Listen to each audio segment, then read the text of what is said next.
Smoking Death by Jansen Davies. Chapter 1. The Purple Puddle, New York City, 1955. The streets were slick with rain and cigarette butts, the kind of morning that smelled like soot and secrets. Lieutenant Terrence Trent stood under the flickering neon of a diner sign, fedora pulled low and collar turned up against the cold, staring at what used to be a man. It wasn't a body, not anymore. A puddle of purple goop shimmered on the sidewalk, steaming faintly in the chill. It clung to the cracks in the concrete like it was trying to escape. Trent had seen corpses bloated in the East River, bodies riddled with bullets, even a man frozen solid in a meat locker. But this was new. The uniformed officers looked pale, jittery. One of them, a rookie with a trembling hand, gestured toward the puddle.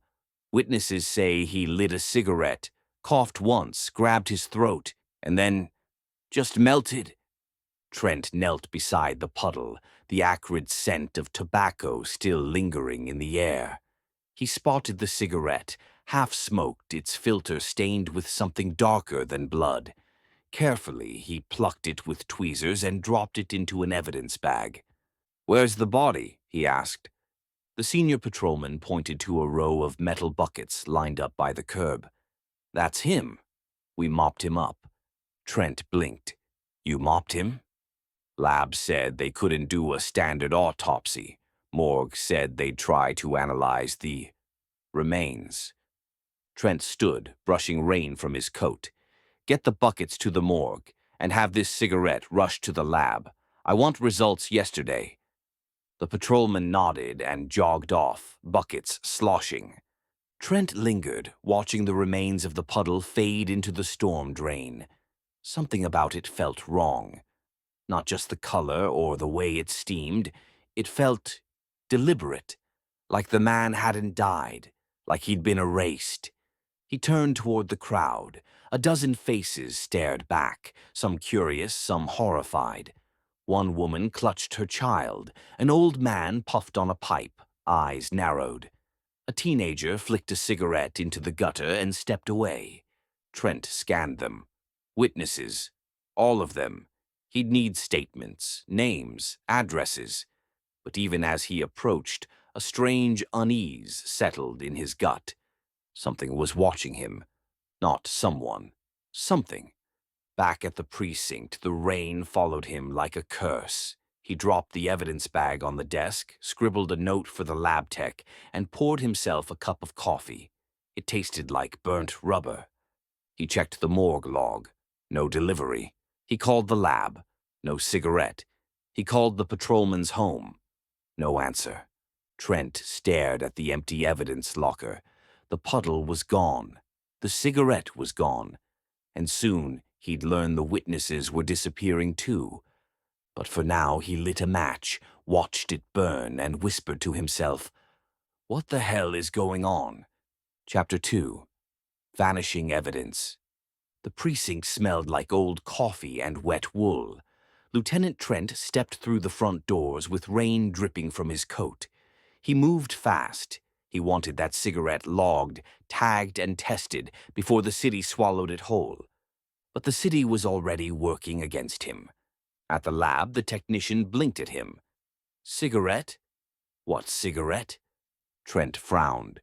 "The one I sent over this morning. From the puddle case. No delivery came in. Nothing logged." Trent turned on his heel and stormed down to the morgue. The coroner, Dr. Heller, was sipping tea and reading the racing form. "Buckets of purple goop," Trent said. "From the scene on 42nd. You get them?" Heller looked up slowly. "Nope. Not a drop." Trent's stomach tightened. He checked the delivery logs. Blank. Called the patrolman who'd transported the evidence. No answer. Called his home. Disconnected. He returned to his desk and pulled the incident report. It was gone. Not misfiled, erased.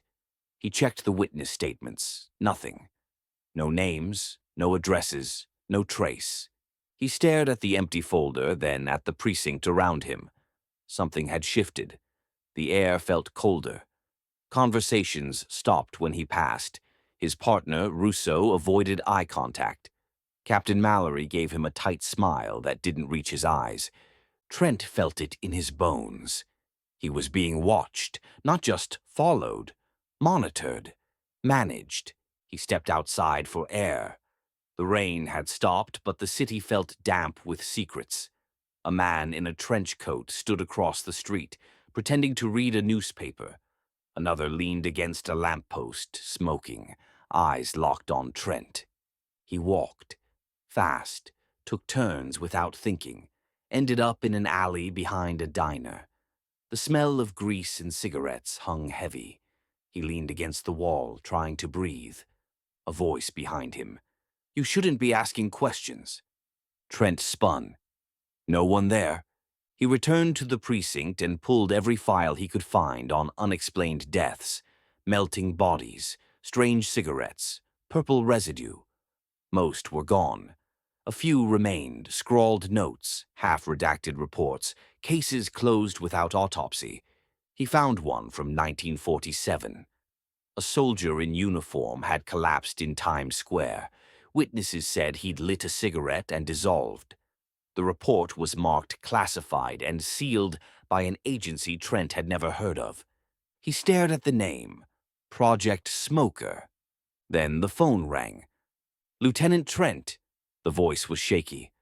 "I saw it happen. The man who melted. I saw everything." Trent grabbed a pen. "Name? Doesn't matter. They're coming for me. I just wanted someone to know he wasn't human." The line went dead. Trent sat in silence, pen still hovering. Outside, the man in the trench coat was gone. The lamppost was empty, but the cigarette butts on the ground were still warm. Something was happening, something big, and Trent was already in too deep. Chapter 3. Smoke and Mirrors. The city didn't sleep. It twitched. Lieutenant Trent sat in his apartment, blinds drawn, revolver on the table beside a half-empty bottle of rye. The silence was thick. Outside, tires hissed on wet pavement. A jazz station murmured through the walls, but even the saxophone sounded suspicious. He hadn't slept for 36 hours. The cigarette was gone. The puddle was gone. The patrolman was gone. And now the witnesses, one by one, were dying in accidents too bizarre to be coincidence.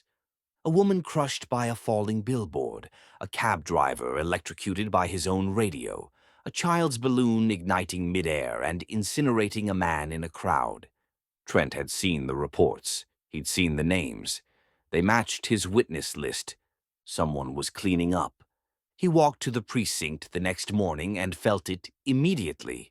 The shift, the silence. His partner, Russo, didn't meet his eyes. Captain Mallory gave him a nod that felt rehearsed. The coffee tasted like ash. Trent tried to pull the case file again. It was gone. Not misplaced, scrubbed. Even the internal logs had been overwritten. He checked the morgue records. The buckets had never arrived. The patrolman's personnel file had been sealed. He was being erased. That night he took a walk.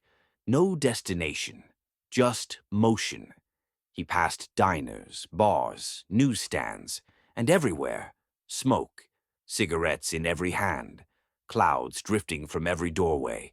Even the mannequins in department store windows held cigarettes. He stopped at a corner and watched a man light up. The man coughed, winced, and kept walking. Trent followed. The man turned into an alley. Trent hesitated, then stepped in. The alley was empty. No man. No footsteps. Just a single cigarette, still burning, lying in a puddle of purple goop. Trent backed away slowly. He returned to the precinct and started digging. Not in the files. They were compromised. He went to the archives. Microfilm, old newspapers, wartime ads. He found it. A 1943 campaign. Smoke for victory. cigarettes handed out to soldiers, doctors endorsing brands, celebrities glamorizing the habit, a cultural flood. But beneath it, patterns, disappearances, melting deaths, classified investigations, always buried, always dismissed. Then he found the name again. Project Smoker. A black and white photo showed a group of men in suits standing beside a strange machine. One of them had no shadow.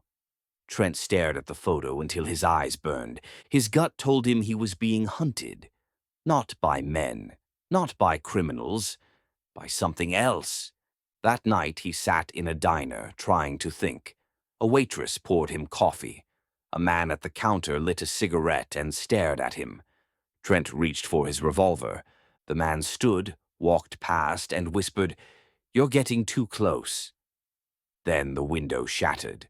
Gunfire, screams. Trent dove behind the counter, returned fire, and saw the gunman dissolve into purple mist before hitting the floor.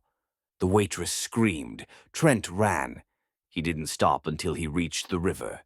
He stood on the pier, breathing hard, watching the smoke rise from the city. They were everywhere, and they were watching. Chapter 4. The Archive Below. Trent didn't go home. He couldn't.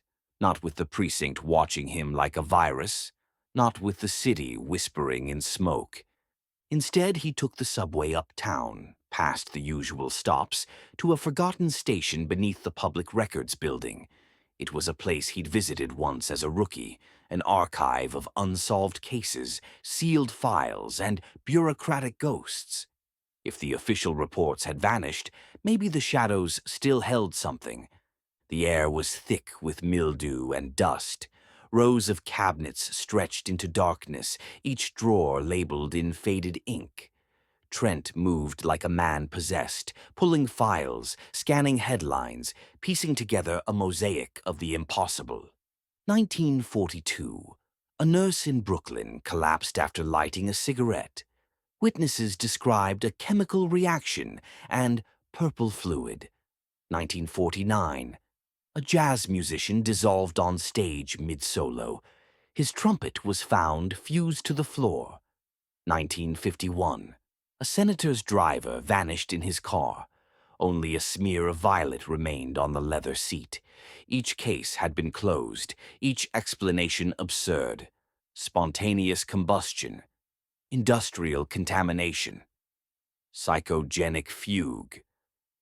But Trent saw the pattern. Always a cigarette, always a public place, always a cleanup crew that arrived too fast. He found a name repeated across several reports.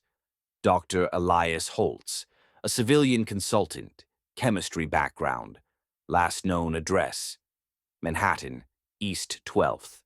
Trent left the archive and headed straight there. The building was abandoned, windows boarded, mail piled high, but the basement door was ajar. Inside, the walls were lined with glass jars, each containing a different shade of purple, viscous, alive. Trent moved carefully, flashlight sweeping across a workbench littered with cigarette filters, chemical vials, and anatomical sketches. A journal lay open. He read, "The compound is unstable. Without regular exposure, the disguise fails. They dissolve. The cigarettes are not a habit. They are a necessity." Trent flipped the page. A diagram showed a humanoid figure, its skin peeling away to reveal something reptilian beneath. Another page listed distribution hubs, tobacco plants, military supply chains, media outlets. Then he heard it, a rasping breath. He turned, revolver drawn. Dr. Holtz stood in the doorway, gaunt and trembling. "You're too late," he whispered. "They know you're here." Trent stepped forward. "What are they?" Holtz smiled, teeth yellowed. "They're what comes after us." Then the wall exploded. Trent was thrown backward as two figures burst through the basement, tall, pale, eyes like polished stone. They moved fast, too fast. One grabbed Holtz, the other lunged for Trent. He fired, once, twice. The second shot hit the creature's neck. It shrieked, then melted into a puddle of purple. The other vanished with Holtz. Trent stood, panting, surrounded by jars of alien residue and a journal that felt like a horror story. He had names now, locations, a map of infiltration, and he had a war to fight. Chapter 5. The Nicotine Veil. Trent didn't sleep. He couldn't. Not after what he'd seen in Holtz's basement, the jars of alien residue, the journal, the creature that had melted into the floor like candle wax. He spent the night in a borrowed car, parked beneath the Williamsburg Bridge, engine off, revolver on his lap. The city above him pulsed with neon and smoke. Every flicker of a match felt like a threat. Every puff of a cigarette a step closer to death. By morning, he had a plan. He returned to the precinct not as a detective, but as a ghost.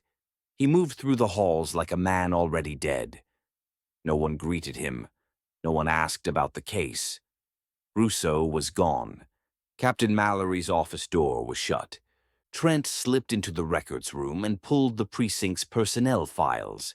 He scanned for smoking habits, medical anomalies, disciplinary flags. Patterns emerged. Officers who smoked obsessively, who never missed a break, who had no medical records prior to 1945. He circled names, half the department. Then he saw his own name, a red stamp across the top. Marked for termination.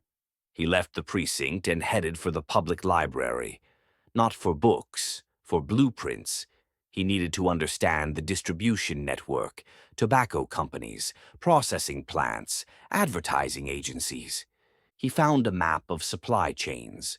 North Carolina was the heart. Processing, packaging, chemical treatment. If the cigarettes were alien tech, that's where they were being made. But he needed confirmation. He visited a retired chemist in Queens, Dr. Lillian Salter, who'd worked for the FDA during the war. She lived alone, surrounded by stacks of old reports and a garden of dying roses. Trent showed her the journal, the diagrams, the residue. She didn't laugh. She didn't blink. "I saw it once," she said. "A man in a boardroom." Lit a cigarette. His skin rippled, like it was trying to remember what shape to be. She pointed to a formula in the journal. "This compound, it's not nicotine. It's something else, something synthetic. It stabilizes cellular camouflage. Without it, the disguise fails." Trent leaned forward. "So, they're not just hiding. They're addicted," Salter nodded. "And they made us addicted too. To blend in, to normalize it." Trent felt the weight of it. The war, the ads, the doctors, all of it. Cover for an alien species maintaining its disguise.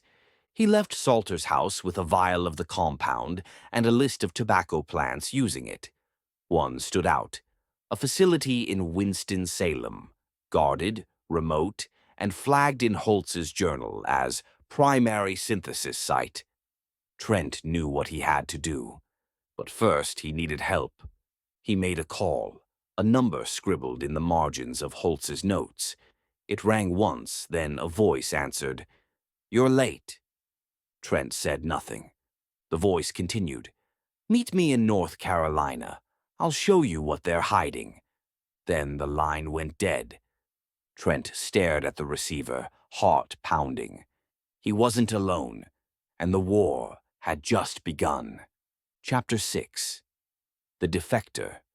The road to North Carolina was long, winding, and isolated, silent. Trent drove a stolen government sedan with no plates, windows tinted, trunk packed with files, and a revolver he no longer trusted to solve anything. He crossed state lines under a sky that felt too blue, like it was watching him.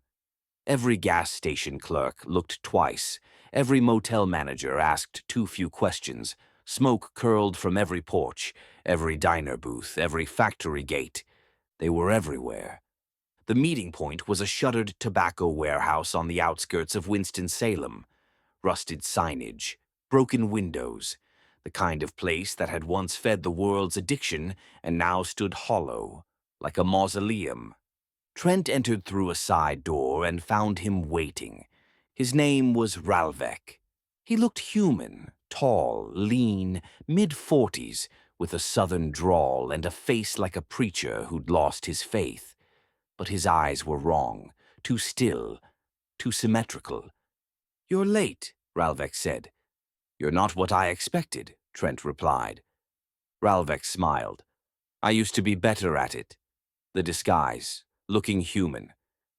But I stopped smoking." Trent stared. "You're one of them." "An alien." Ralvek nodded. "Alien, yes. One of them, no. I defected. I saw what we were doing, what we'd become." Trent stepped closer. "Tell me everything." Ralvek walked to a table covered in blueprints, chemical diagrams, and old cigarette ads. He pointed to a chart labeled Assimilation Curve. "We arrived in 1912, quietly. The compound was unstable then, only lasted hours. It was called Puff, but we needed a delivery system, something humans would adopt willingly." He tapped a photo of a soldier lighting a cigarette in a trench. "War helped.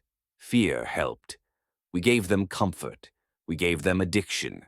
And we gave ourselves camouflage." Trent scanned the documents.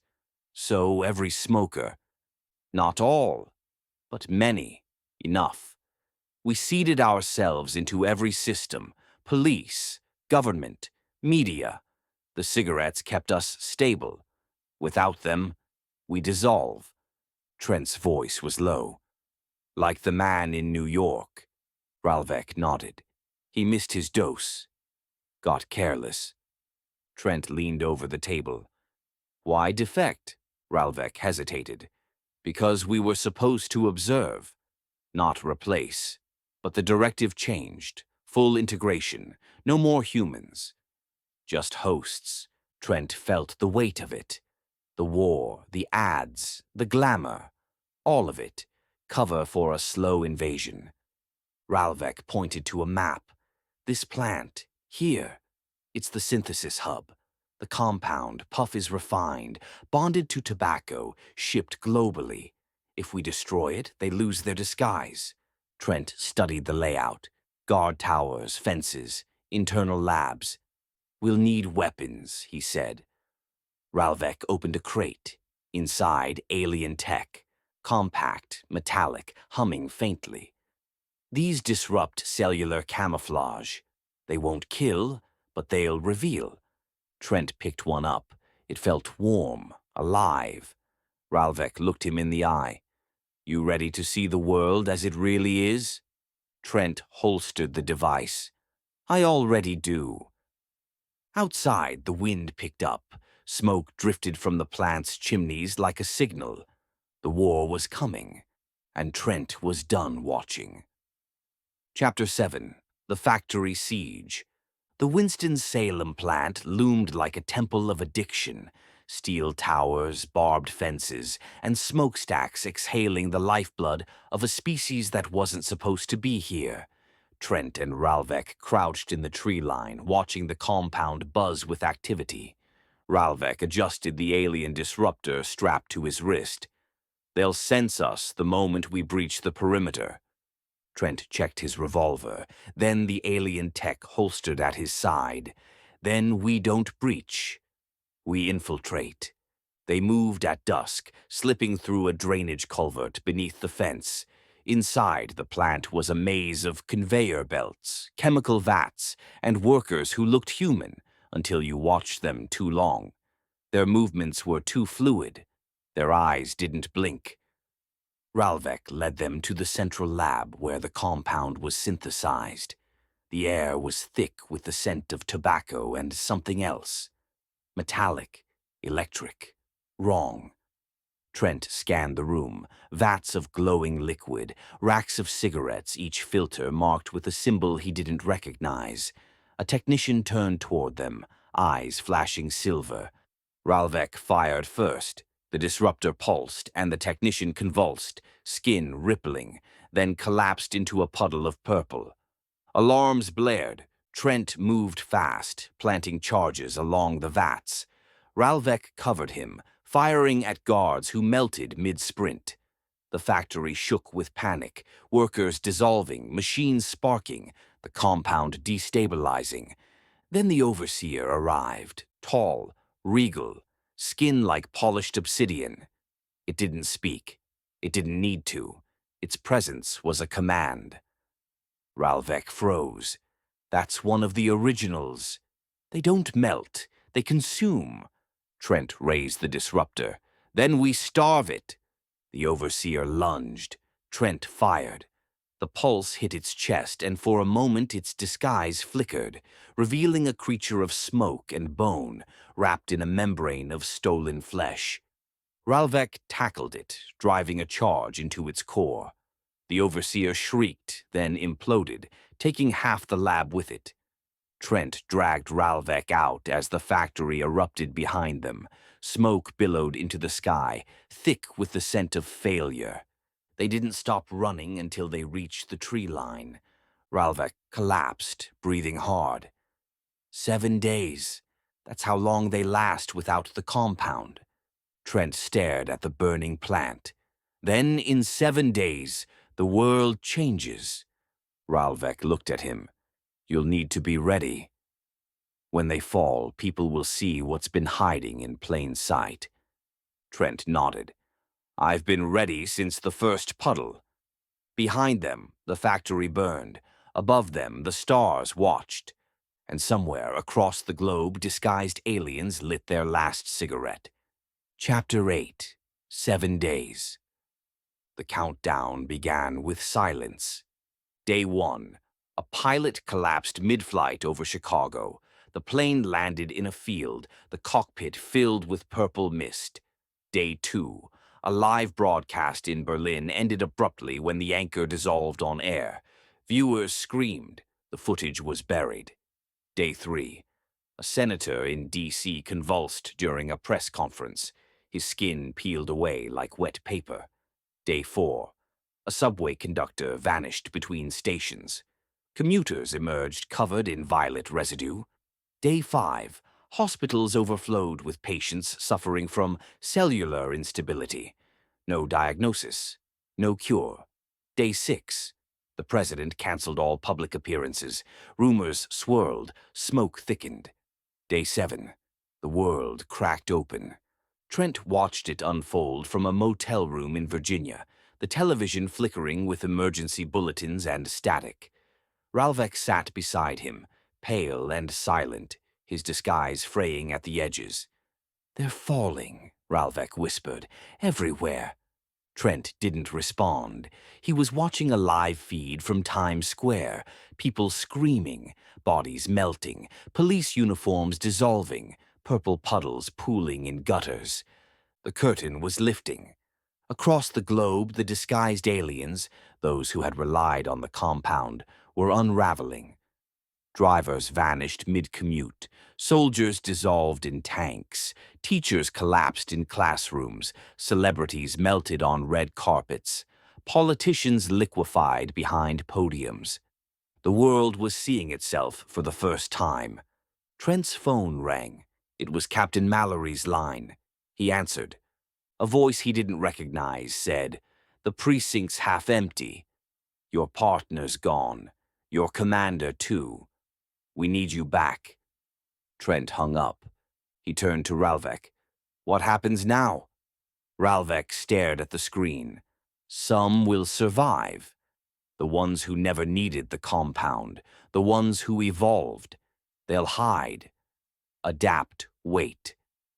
Trent stood, holstered his revolver, and grabbed the disruptor.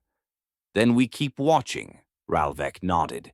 "And we keep breathing." That's something they never learned to do. Outside, the sky was clear. No smoke, no disguise. Just a world waking up. Chapter 9. Smoke Without Fire. The precinct was quieter now. Trent walked its halls like a man returning to a battlefield long after the war had ended. Desks sat empty, lockers unopened. The bulletin board still bore the names of officers who'd vanished, some into puddles, others into silence.